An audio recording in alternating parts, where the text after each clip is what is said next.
Oh, hi guys, what is up? It's me, Ashley. Welcome back to my YouTube channel. I hope you all are well. It has been months, maybe even a year since we've last spoken. I wanted to come on here today and film a video, talk to you guys about my experience becoming a mental health counselor, kind of my journey from start to finish. I just graduated. So exciting. I'm so happy to be done with school. I've been in school my whole life. Enough about me. I wanted to come on here and I wanted to kind of reflect back on the last 2 years and kind of talk to you guys about the journey to becoming a mental health counselor, because if any of you are interested, I feel like this video would be really beneficial.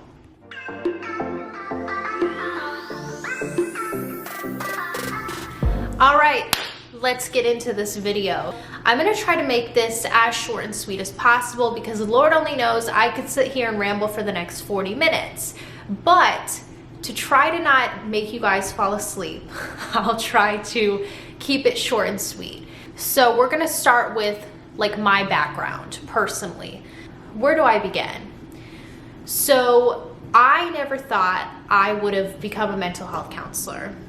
I was interested in law. 3 years ago, I was set on law school. Like my heart was set. That's where I was going. That's what I was gonna do.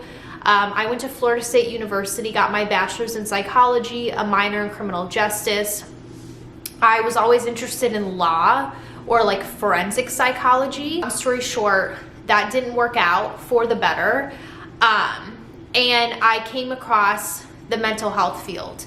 When I started in this field, I was very interested in more like severe end of mental illness. When we're talking about severe, we're talking about things like schizophrenia, dissociative identity disorder, DID, which you can see, there's a horror movie called Split. DID is in that movie. Stuff like that, stuff that maybe is a little bit more rare, not as common. Those were the things that I was really interested in. So probably before this field, I probably wouldn't have been somebody to go seek professional help or go to a counselor. And I think a big part of that is I didn't really experience it myself. I didn't really grow up with it. And, you know, I think there was a lot of stigma around going to seek professional help. But lo and behold, I get into the field and I fell in love with mental health. I understood the importance of it. I understood how impactful and beneficial it really is. Being in this program the last 2 years, not only did I, you know, learn like the basic skills on how to be a counselor, how to talk to people, what to talk about, how to talk about difficult things, you know, all that kind of stuff, right? The skills, the foundation.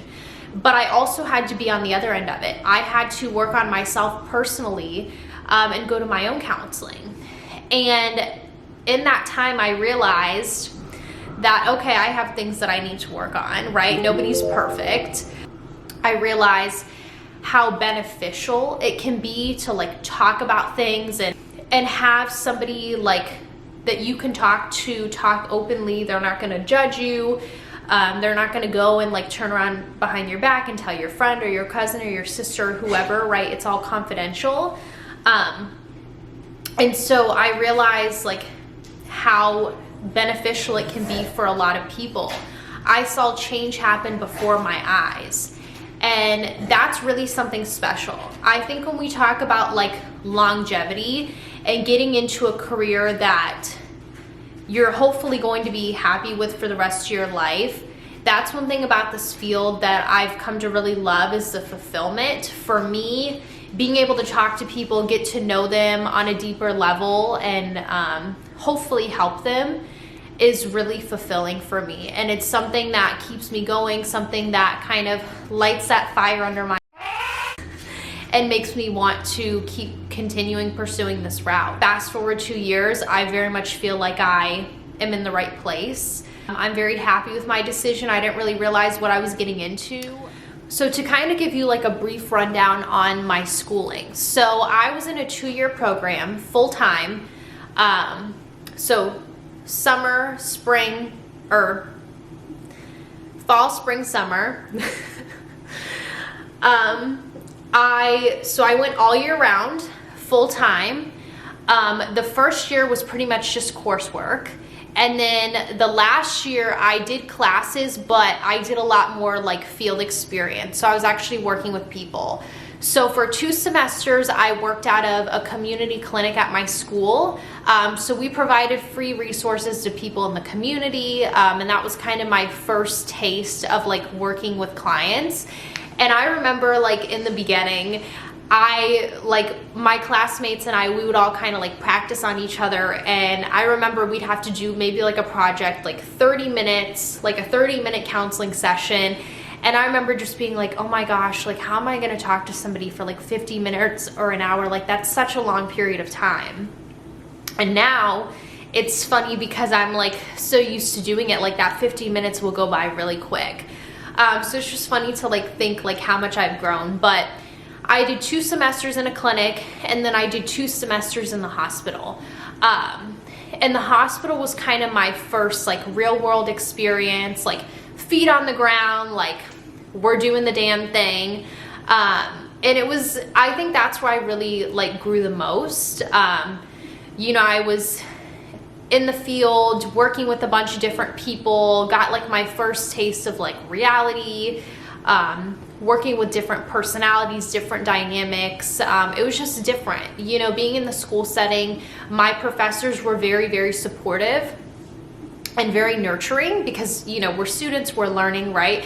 And so getting out into the field, it was kind of a reality check of like, okay, not everybody is going to like, I guess, coddle me in a sense, or maybe be as understanding or maybe forgiving of certain things, if that makes sense. So it was different. It was difficult. That was definitely a lot of growing pains for me because it's been a while since I've really had to like encounter something like that. Pretty much my whole experience in school, I didn't really work, which I'm very fortunate, very privileged in that sense that I didn't have to work.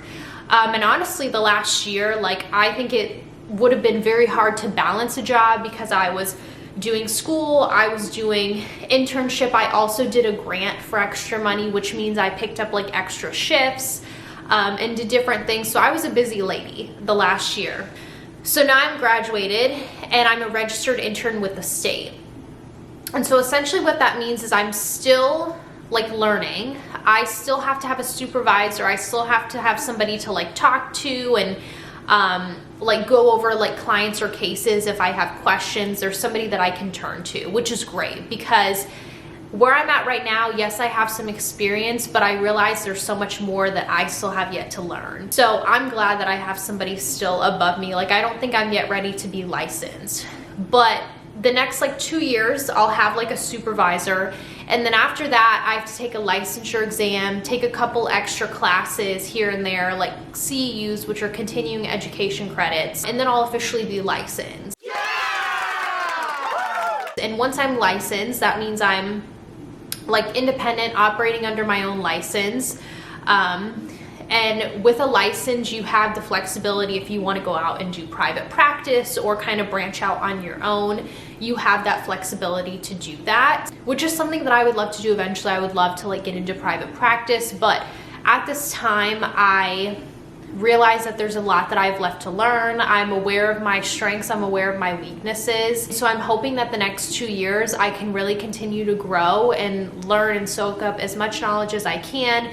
Hopefully I can meet some really great supervisors and people along the way that can really kind of help me and foster those things so that hopefully by the time I'm licensed, I am well-rounded and ready to just take the field by storm.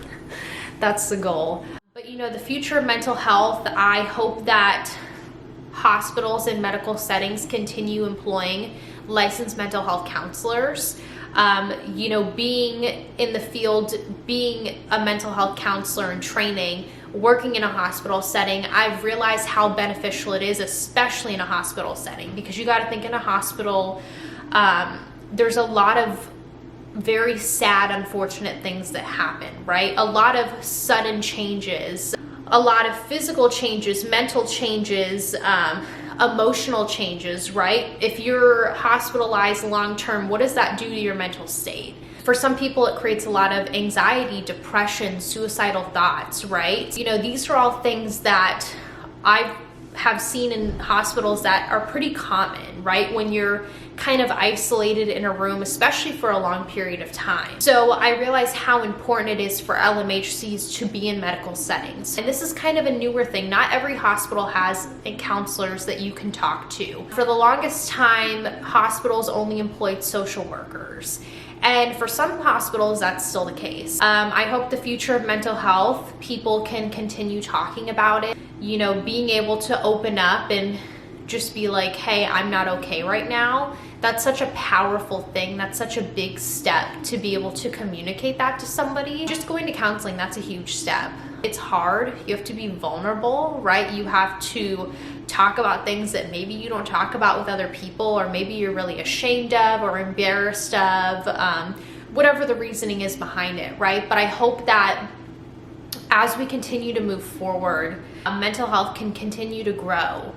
And hopefully by the time I'm retired and out of the field, hopefully we can see some big changes systemically, legally, on all different levels. Shoot, there's a lot to do. All right, guys, I think I've rambled for long enough today. I hope you guys take something away from this video. I hope that maybe you learned something. Maybe you didn't learn something. Maybe you just got some entertainment for the day. I don't know. But I really just wanted to come on here and say hi. Thank you guys for watching. If you've made it this far, bravo. Kudos to you. I really try to be entertaining, but you know, I realize when I watch videos back of me just blah, blah, blah, blah, blah, I feel like it's normal to just kind of get lost in my words, or kind of just your mind goes a different direction. It's okay. No hard feelings. But yeah, you know, I hope you guys are doing well. This is kind of just an update, some reflection on where I'm at and where I hope to go moving forward. I hope to watch this video back one day as I continue to grow personally and professionally and be like, wow, like, look at me at that point in my life. But yeah, so I hope you guys are well, and we'll talk soon. Bye.